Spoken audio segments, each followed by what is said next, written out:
Welcome everybody, my name's Scott Hebbard and today we're looking at Enterprise Architect Trerado, and in particular today's session is about getting started with Trerado Collaborator. I'm joined today by Stephen McGuire that's going to step us through the process of using Trerado Collaborator, and welcome Stephen. What are we going to look at today? Thanks for the introduction, Scott, and always a pleasure to be here. Yes, an exciting new era in the Sparx ecosystem with the launching of Trerado, and we're going to be looking at Trerado Collaborator. The Trerado tool has two main tools and a core server. So we have the Trerado Collaborator and we have the Trerado Designer, and they are linked via core, which is a server that sits in the background. I wanted to draw an analogy or a metaphor, Scott. What we're looking at the moment is the Collaborator, and we're looking at one of its dashboards. So I think people will be familiar with the concept of dashboard, but let me just draw this metaphor. Imagine that what we're doing is we're piloting a very large ship through, perhaps treacherous waters. There might be all sorts of things in the path we need to get the ship on track. And a ship typically has a bridge where the captain and the navigators and people are piloting the ship, and they need information that will help them steer this ship. So imagine this is your organization and the ship is a metaphor for the organization. Trerado Designer sits in the background creating the charts, looking after the engines, making sure that there's all the right information. And the captain and navigators are up on the bridge piloting, and they need what is equivalent to a dashboard. And so that's the analogy, that people can look at these dashboards and steer the organization in the right direction by getting the information, not in its raw form, but in a form that is curated especially for them. And Scott, a typical Trerado Collaborate experience is that there'll be many dashboards, and so this is just one of them. If we go into the dashboards menu item here and you have a look, there's a whole range of different dashboards. The one we're looking at here is the default one, this enterprise architecture overview, but we've got cost and value, application portfolio and landscape, security and compliance, strategic alignment, all sorts of different views. Now those dashboards can be at the level of the repository or at the level of a group. So obviously a security architect might need a different type of view to someone like an executive, like a chief financial officer, that might want to get a view on how much saving could be gained from rationalizing applications, for example. So is it possible to limit which people see which type of dashboards? Yeah, absolutely, Scott. Very good point. Yes, you can limit it to a group or in fact to an individual person. So, and people can just use the dashboards that they've been assigned to. So in the case of a high-level executive, you wouldn't be expecting them to be going and creating their own dashboards.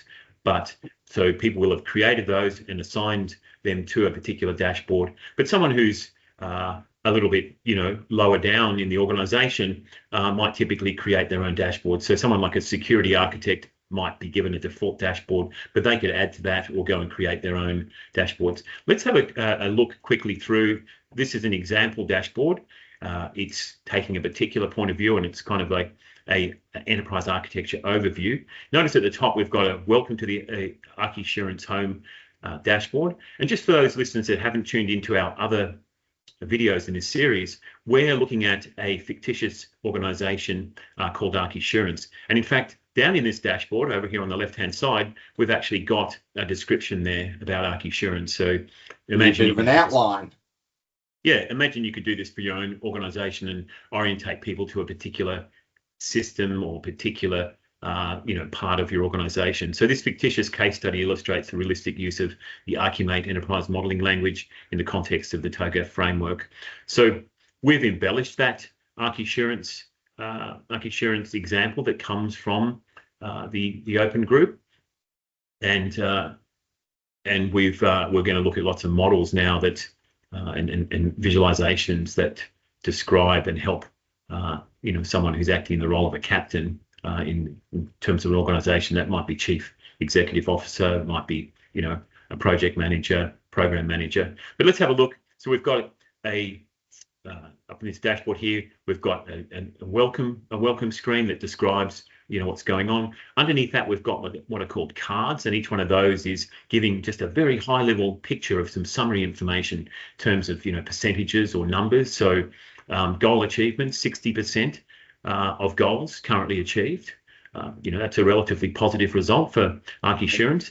Percentage of supporting stakeholders for a particular course of action. So again, thinking about the steering ship analogy, the organisation is moving from an agent to a digital migration. That's their program, and 57% of stakeholders are supportive. And you might want to drill into that and look at who are the stakeholders who at that point aren't necessarily supportive, and you might want to be getting to some diplomacy, or trying to persuade them to come on board with the particular endeavour. Let's move down through this. So there's some other cards there. We've got some diagrams here, Scott. So this is a diagram that's coming from Designer, but it gives a picture of what's going on with ArchiSurance. So a merger history and challenges. So what we've got is a merger here, and we've got 3 organisations that have been merged, and this is the new ArchiSurance organisation here. You can see that it looks a whole lot more modern. It looks, like it's a unified offering rather than these 3 disparate organisations that merged into this offering. Everything under the one umbrella. That sounds a little bit like Trerado. Yeah, well, that's right. That's right, Scott. And what this umbrella here is obviously representing the insurance offering, protecting people's homes and travel in cars and things. We have a mind map diagram as well over here. And so that is the kind of thing that you might want to do, ArchiSurance stakeholder analysis mind map. So look at that, and we'll just keep looking down here. We've got business process activities, and we've got the statuses of those. We've got an organisation structure diagram. We've got a digital transformation business architecture. So seeing that in phase B, the business architecture overview, and we're doing a digital transformation from a baseline business architecture to a target architecture, and we can drill down into those. And then we've got business capability drill down, and a application components there, and all sorts of other things. Let's have a look, Scott, and see what we can do. This dashboard is a like compact summary. All these things are there, but we can actually go into a particular diagram. For example, this one here, you look at the icons, and just to make people understand, there's a refresh there. So if the diagram changed in Designer and needed to be refreshed, we can refresh that. Of course, if you opened it up, it would give you the latest version of it. We can share that, we can view it, we can go into a maximize, and we can go in to discussions as well. So let's just do that now, and to say, let's view that diagram. So if we click on that, we get the diagram there, and now we get a much clearer picture of that diagram and what's happening with it. So we can see here, and if we click on some of these elements, you can see here that what comes up is the properties there, and we can see the notes there, the documentation. So it provides bundled home owners and travel insurance to individuals and families. So it's describing the 3 organisations that were that existed before the merger took place. Then we can click on the merger, for example, and we've got all this background, intent, outcomes, showing people exactly what's gone on with that. And we can look at different things. We can look at discussions and usages and traceability and attributes and all sorts of different things there if we want to get into the detail. I'm just going to go back on that diagram there. And so it's much more than just a pretty picture, because there's so much detail under each of those elements. Exactly, Scott. Let's look at this one here. This is an organisation decomposition diagram, and we'll have a look at that. And you can see now, Scott, there's a thing what we call a discussion overlay. So right here on the front office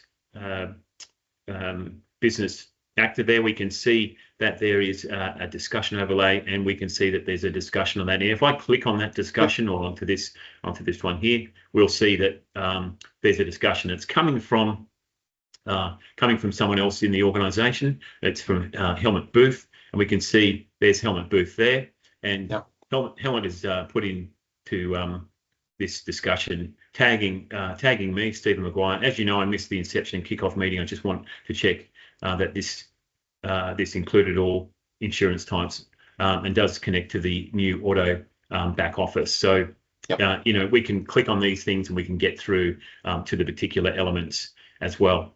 Let's just close that for a minute and keep going on our story. There's a very convenient back button up the top here with a history of where I've been as well, that I can click that back button, get back to the dashboard. And of course, there's a breadcrumb over there as well. You can see that the repository ArchiSurance and then Enterprise Architect Overview dashboard. Let's go into something a little bit more interesting, but I wanted to show you those diagram views. But the diagrams are they're very useful to look at. But what's really powerful about Trerado Collaborator is these visualizations. So here we've got a business capability drill down. So let's do exactly the same thing here. We've got chart configurations we can go to share, but let's just go straight to that to viewing that. And there it comes up, and we've got our diagram here, which is what's called a nested pie chart, and you can see why it's called nested. Let's have a look at this. We've got 3 different levels here: financial and risk, customer and operations, and commercial and product. Let's go into this one here, customer and operations, and you can see now that the chart has changed, and I can see you can drill down into each aspect of the chart. I can drill down into each aspect of the chart, and I can go back to that other level, and you can see that each one of these has got 3 different capabilities nested underneath it. And then when I go to these, you can see this one, for example, which is actually let's go to this commercial and product over here, and you can see that product management is there, marketing, this one's got 6, so this is part of customer and operations, business support, and we can see that that one's got 6 there. So let's go back again through our chain there, and we'll go to customer and operations, I think, and customer management. Let's have a look at that. And we've got a number of different things there. So let's go and look again. We'll just drill back down again, just to showing you how easy it is to move around this one. And let's go commercial and operations, and marketing, product management, sales and distribution. And we've got all these different types of ones. We can use the legend there as well, Scott, and we can click on these things and turn them on or off and make them part of the level or not. So that's a really useful chart. And let me just go back on this thing. And if I go into this as well, you can see I've got that breadcrumb there, and I've also got a list view. So if I just get back to my main level there, and I go to my list view, that when I get down to that level and go list view, what will happen is it'll bring up the particular capabilities that are part of that. So sales and distribution, and that brings up that one. And you can see now, Scott, that what's going on is we've got over here the capacity to enter data as well. So this is another aspect of the tool that we can select and update information inside Collaborator. So it's not just for viewing, but this is a permission. We can control the permissions on this. I have got permissions to do this. Other people may not. So it's compliant. Yes, it's compliant, and we've got a whole lot of other things like operational date there. We can put an operational date in and a type. Well, actually, it was a business one, wasn't it? And let's go down to uniqueness. So we can say that this is a differentiating feature there. So lots of that information will drive other visualizations. Again, let's go back out of this, discard those. Well, actually, we'll save those changes there. And let me just cancel that for a minute and save those changes. That's good that it prompts you in case you forget to save. Yeah, exactly, Scott.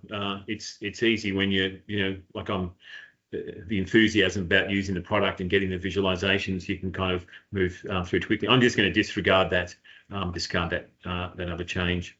So let's go back now again to the dashboard. Whole lot of other information here. We've got different visualizations, and let's look at this one, for example, a list of application components. Let's again view that.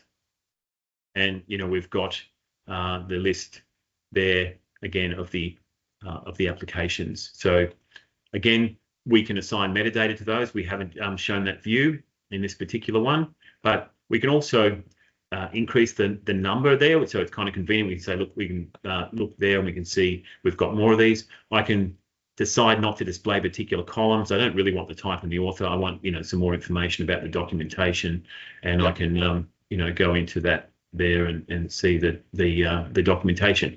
The other thing, Scott, is that, again, with the right permissions, and I have those permissions, I've assigned myself as a, as a super user, we can go and edit this. So at the moment, if I click on, one of these, it will take me to the properties window, but I can look at that and say enable edit, and I can actually edit this content right here inside Collaborator. Now, behind this, as we said with our piloting our ship example, the designer is there, and people might be working in designer, creating particular models, importing things from spreadsheets, decommissioning spreadsheets from a previous era of computing when people stored things in spreadsheets. Here we are in this in this application where everything can be visualized and integrated together. So this will change in inside Designer. So it's not just that you're changing this view. It's saving in real time. You're saving it in real time. So again, if you're a chief, executive officer or someone high up, a business line manager, this is probably not the sort of thing that you're going to do.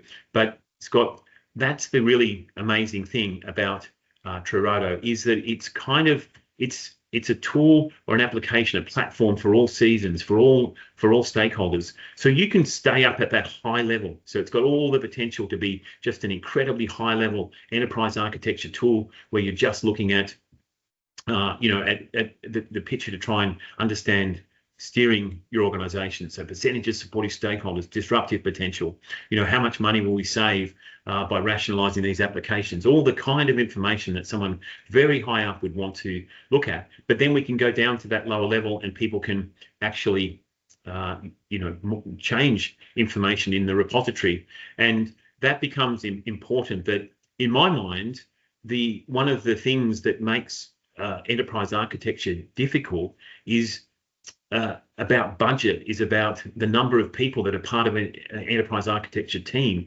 And so that's often, even a big organization, they may only have 4, 5, maybe maximum of 10 people in an enterprise architecture team. And this solves that problem in a way, but because you can distribute out, federate out the updating of particular elements. And so we can restrict which, down to a group and even down to an individual level, of what they see in the repository and what information they are allowed to update. So we looked at those capabilities before, and I was updating a whole lot of different properties, but you could restrict that and say, look, I want the security architects or the people that are working on the lower down than that in the security team to look at the applications and be the ones that update and are responsible for the maintaining of the information for the security, the really important applications. There might only be 10 that you're absolutely critically got to ensure that if anything happened to them, the result will be catastrophic. And so you might give that responsibility to that team and say, look, you've got to keep these up to date, and you don't need to update all of the properties, but just the ones related to security. So I take it Trerado has the ability to manage some type of role-based security. Absolutely, Scott. And we're not going to go into that here. We're going to do some videos on that a little bit later that fall more into the category of of the maintenance and librarianship, I guess, if you like, of this. So that's kind of what I really wanted to talk about. There are some other things that are useful to look at. For example, these an analyzer, for example, that allows you to look at the data in a visual way like this. So powerful thing, and I can include or exclude particular elements. I've got all sorts of different controls here to change the settings. and look at traceability, all sorts of different things. So that is the, let me just go back in that. So